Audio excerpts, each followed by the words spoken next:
రావు గారు కూడా press meet పెట్టారు.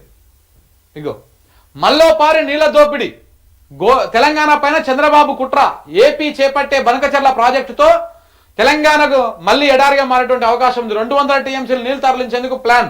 కాంగ్రెస్ వల్ల రాష్ట్రానికి తీరని అన్యాయం జరుగుతున్నది. ఏ అనుమతులు లేకుండా ఎట్లా కడతారు? కేంద్రం ఎట్లా నిధులు ఇస్తుంది? కిషన్ రెడ్డి, బండి సంజయ్ ఏం చేస్తారు? గడ్డి వీక్తురు. ఏం చేస్తారు? మన బండి అన్నకేమో ఆయన సోయిలో ఆయన ఉంటాడు, కిషన్ రెడ్డి ఈయన సోయిలో వీళ్ళు ఉంటాడు. అసలు తెలంగాణలో కేంద్ర మంత్రులు ఉన్నారా? వాళ్ళు కౌంటెడా? బీజేపీ ఉన్నదా? వాళ్ళు కౌంటెడా?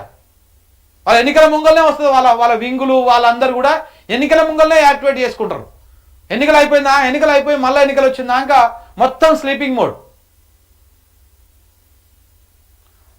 బనకచెర్ల ప్రాజెక్టును వెంటనే ఆపాలి, లేదంటే సిడబ్ల్యూసీ ముందు ధర్నా చేస్తాం. తెలంగాణ భవన్లో హరీష్ రావు నిన్న మాట్లాడిండు.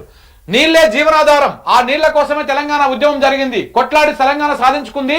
కానీ ఇప్పుడు మళ్ళీ మన నీళ్లను ఆంధ్రప్రదేశ్ గండి కొట్టే కుట్ర చేస్తున్నది. గోదావరి బేసిన్ నుంచి శాశ్వతంగా 200 టీఎంసీల మన నీళ్లను ఎత్తుకపోవాలని చూస్తోంది. ఎలాంటి అనుమతులు లేకుండా బనకచెర్ల ప్రాజెక్టును ఏపీ ప్రభుత్వం కడతామని చెప్తుంటే అడ్డుకోవాల్సిన రేవంత్ రెడ్డి సర్కారు కళ్ళు మూసుకుందని మాజీ నీటిపారుదల మాజీ మంత్రి హరీష్ రావు ఆగ్రహం వ్యక్తం చేశారు. బీజేపీ సైతం దానికి ఒత్తాసు పలుకుతున్నట్లుగా మౌనంగా ఉండిపోయారని మండిపడ్డారు. వాస్తవమే, మరి బీజేపీ సపోర్ట్ చేయరు, వాళ్ళు సపోర్ట్ చేయరు.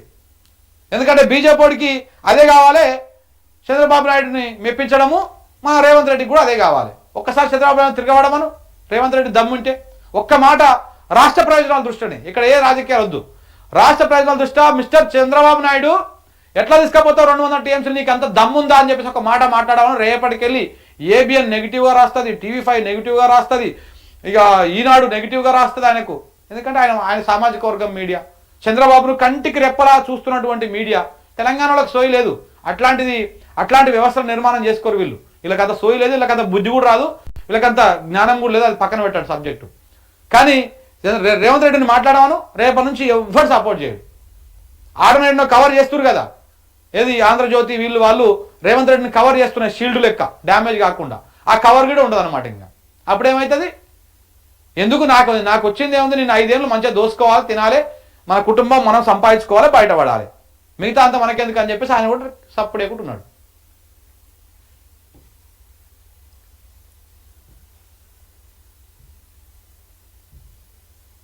ఇగో ఇక్కడ చూడండి, బనకచెర్లపై చెలో ఢిల్లీ, కేంద్ర ప్రభుత్వ ద్వంద్వ నీతిని ఎండగడతాం, బీఆర్ఎస్ హెచ్చరిక. 200 టీఎంసీల గోదావరి జలాలను ఏపీకి తరలిస్తే ఊరుకోబోం. జీబీ లింక్ కుట్రను రాష్ట్ర ప్రభుత్వం ఎందుకు అడ్డుకోవట్లేదు? ఉమ్మడి పాలనలో నేటి కాంగ్రెస్ పాలనలో మళ్ళీ జలదోపిడి జరుగుతూ ఉన్నది. జీబీ లింకును కుట్రను రాష్ట్ర ప్రభుత్వం ఎందుకు కట్టడి చేయట్లేదు అంటే తూతు మంత్రంగా నేను లేఖలు రాసిరు. తూతు మంత్రంగా మొన్న మీరు దాన్ని అడ్డుకోవాలని ఎవరికి రాసిరు లేఖలు? రివర్ మేనేజ్మెంట్ బోర్డులకు రాసిరు. ఆ బోర్డులు ఏం చేస్తాయి? మోడీ ఏం చెప్తే అది ఉంటాయి, చంద్రబాబు ఏం చెప్తే అది ఉంటాయి. ఆ బోర్డు అయినా, ఏ బోర్డు అయినా, ఇటు కృష్ణా రివర్ మేనేజ్మెంట్ బోర్డు అయినా, గోదావరి రివర్ మేనేజ్మెంట్ బోర్డు అయినా, ఈ 2 బోర్డులు మోడీ చంద్రబాబు నాయుడు ఏం చెప్తే అవే ఉంటాయి. వాళ్ళ పెత్తనమే ఉంటుంది దాంట్లో శాశ్వతంగా. అఖిలపక్ష సమావేశం పెట్టాలి, ప్రత్యేక అసెంబ్లీ నిర్వహించాలి, బనకచెర్లను వ్యతిరేకిస్తున్నట్టు తీర్మానం చేసి కేంద్రానికి పంపాలి. పోలవరం బనకచెర్లకు చెరో 80,000 కోట్ల నిధులు కేంద్రం ఇస్తుంది, అట్టెట్టిస్తుంది అనుమతి లేనటువంటి ప్రాజెక్టులకు అని చెప్పేసి నిన్న వారు మాట్లాడారు. ఇందులో 1% తెలంగాణ ప్రాజెక్టులకు ఇచ్చారా? కిషన్ రెడ్డి అఖిలపక్షాన్ని తీసుకెళ్లి బనకచెర్లను ఆపించాలి హరీష్ రావు. కేంద్ర ప్రభుత్వం బడ్జెట్లో రాష్ట్రానికి రూపాయి కూడా కేటాయించలేదని నీతి ఆయోగ్ సమావేశాన్ని వ్యతిరేకిస్తామని అసెంబ్లీలో చెప్పిన రేవంత్ రెడ్డి నిన్న అందరికంటే ముందే ఎందుకు వెళ్ళి కూర్చున్నాడు? బనకచెర్ల ప్రాజెక్టుకు అనుమతి ఇవ్వొద్దని ప్రధానితో మాట్లాడాలనుకున్నాం, కానీ ఆయన అవేం మాట్లాడాలి. నిజంగా కూడా ఇక్కడ మనం మాట్లాడుకోవాలి. ఇక్కడ మనము ఇది ఒకటి ఏంది, ఈ బనకచెర్ల అంశం ఒకటైతే రేవంత్ రెడ్డి గారు అందరికంటే ముందుగానే పోయిండు మోడీని కలుస్తాందుకు.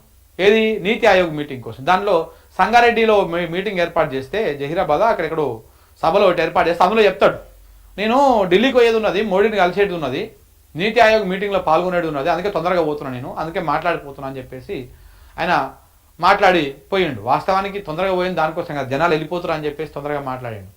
ఇక అందరు మాట్లాడేవాడికి మొత్తం అందరు వెళ్ళిపోతారు, ఈయన మాట్లాడేటప్పుడు ఎవడు ఉంటాడు అని చెప్పేసి ఆ జనాలు వెళ్ళిపోతుంటే అది గమనించి ఆ ఇంటెలిజెన్స్ వాళ్ళు ఆడ ఉన్నటువంటి సెక్యూరిటీ సిబ్బంది వాళ్ళందరూ చెప్పేవరకే ఇక తగటకపోయి ఆయన మాట్లాడిండు.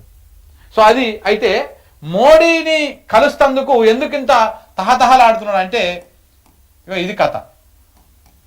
మోడీని రేవంత్ కలుస్తందుకు ఎందుకు తహతహలాడుతున్నాడు, ఎందుకు నీతి ఆయోగ్కి వెళ్ళి ఎందుకు కూర్చున్నాడు అంటే అసలు వాస్తవం ఏంటంటే మొన్న నేషనల్ హెరాల్డ్ కేసు ఏదైతే ఉందో ఈ నేషనల్ హెరాల్డ్ కేసులో రేవంత్ రెడ్డి పేరు ఆ చార్జ్ షీట్ లో పేర్కొన్నది. ఈడీ చార్జ్ షీట్ లో పేర్కొన్నది. ఆ పేర్కొన్నాక అందరూ మాట్లాడిరు, చాలా మంది మాట్లాడిరు. బీఆర్ఎస్ నుంచి మాట్లాడిరు, మిగతా కొంతమంది మాట్లాడిరు. కానీ కాంగ్రెస్ వాళ్ళు మాట్లాడాలి, బీజేపీ వాళ్ళు మాట్లాడాలి, ఎవరు మాట్లాడాలి. ఈయనతో పాటు డీకే శివకుమార్ పేరు కూడా వచ్చింది అందులో. నేషనల్ హెరాల్డ్ కేసులో ఆ చార్జ్ షీట్ లో డీకే శివకుమార్ పేరు కూడా వచ్చింది. ఆయన కూడా రెస్పాండ్ అయ్యిండు.